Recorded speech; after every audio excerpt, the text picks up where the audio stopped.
सावन में कांवड़ यात्रा क्यों होती है? विस्तृत पौराणिक कथा। सावन का महीना भगवान शिव को समर्पित है और इस दौरान कांवड़ यात्रा का आयोजन शिव भक्तों के लिए एक महत्वपूर्ण धार्मिक अनुष्ठान है। इस यात्रा के पीछे कई गहरी पौराणिक कथाएं और मान्यताएं जुड़ी हुई हैं, जिनमें सबसे प्रमुख कहानी समुद्र मंथन से संबंधित है, जो सृष्टि के कल्याण के लिए किया गया एक महान प्रयास था।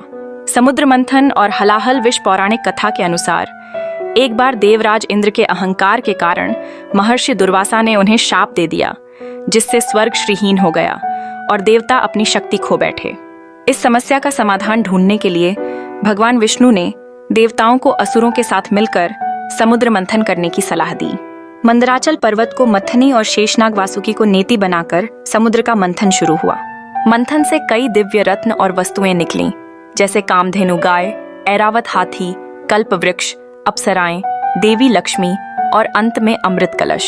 लेकिन इन सबसे पहले मंथन से एक अत्यंत भयंकर और विनाशकारी हलाहल विष निकला।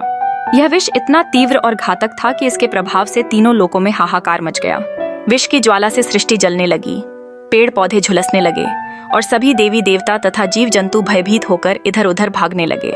भगवान शिव का नीलकंठ बनना जब कोई उपाय नहीं बचा, तब सभी देवी देवता और ऋषि मुनि भगवान ब्रह्मा और भगवान विष्णु के साथ मिलकर भगवान शिव की शरण में गए। उन्होंने शिवजी से सृष्टि को इस महाविनाश से बचाने की प्रार्थना की। भगवान शिव, जो दया और कल्याण के प्रतीक हैं, ने सृष्टि की रक्षा के लिए वह भयानक हलाहल विष स्वयं पीने का निर्णय किया।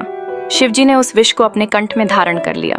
उन्होंने विष को अपने पेट में नहीं जाने दिया, क्योंकि उनके पेट में संपूर्ण ब्रह्मांड समाया हुआ है और यदि विष उनके पेट में चला जाता तो पूरी सृष्टि नष्ट हो सकती थी।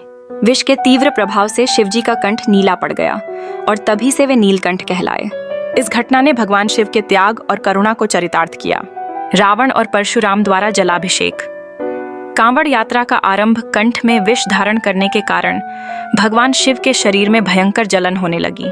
उनकी पीड़ा को शांत करने के लिए कई प्रयास किए गए। रावण की कथा।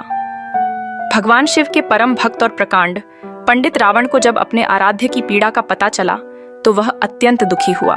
रावण ने भगवान शिव को इस जलन से मुक्ति दिलाने का संकल्प लिया। वह पवित्र गंगा नदी के तट पर हरिद्वार पहुंचा। वहां उसने एक कांवड़ में गंगा जल भरा और उसे अपने कंधे पर लेकर पैदल यात्रा करते हुए गोकर्ण महादेव, वर्तमान में कुछ मान्यताओं के अनुसार उत्तर प्रदेश के कुछ शिव मंदिरों से जोड़ा जाता है, पहुंचा। रावण ने उसी गंगा जल से भगवान शिव का जलाभिषेक किया, जिससे उन्हें विष के प्रभाव से कुछ राहत मिली। यह माना जाता है कि इसी घटना से कांवड़ यात्रा की शुरुआत हुई। परशुराम की कथा। एक अन्य प्रचलित कथा के अनुसार भगवान विष्णु के छठे अवतार परशुराम को पहला कांवड़िया माना जाता है। उन्होंने गढ़ मुक्तेश्वर, जो गंगा नदी के तट पर स्थित है, से गंगा जल लिया और पैदल यात्रा करते हुए यूपी के मेरठ जिले में स्थित पुरा महादेव मंदिर पहुंचे। वहां उन्होंने भगवान शिव का जलाभिषेक किया ताकि उन्हें विष के प्रभाव से मुक्ति मिल सके।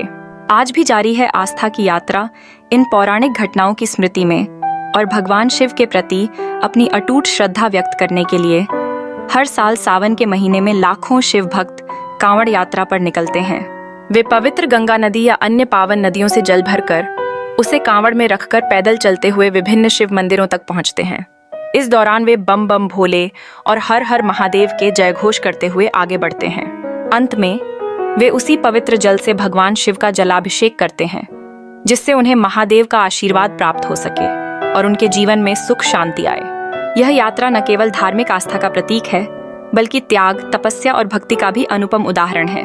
अगर आपको यह कहानी अच्छे लगे तो लाइक, कमेंट्स, शेयर और सब्सक्राइब जरूर करें। आपकी सहयोग हमारी शक्ति है। धन्यवाद।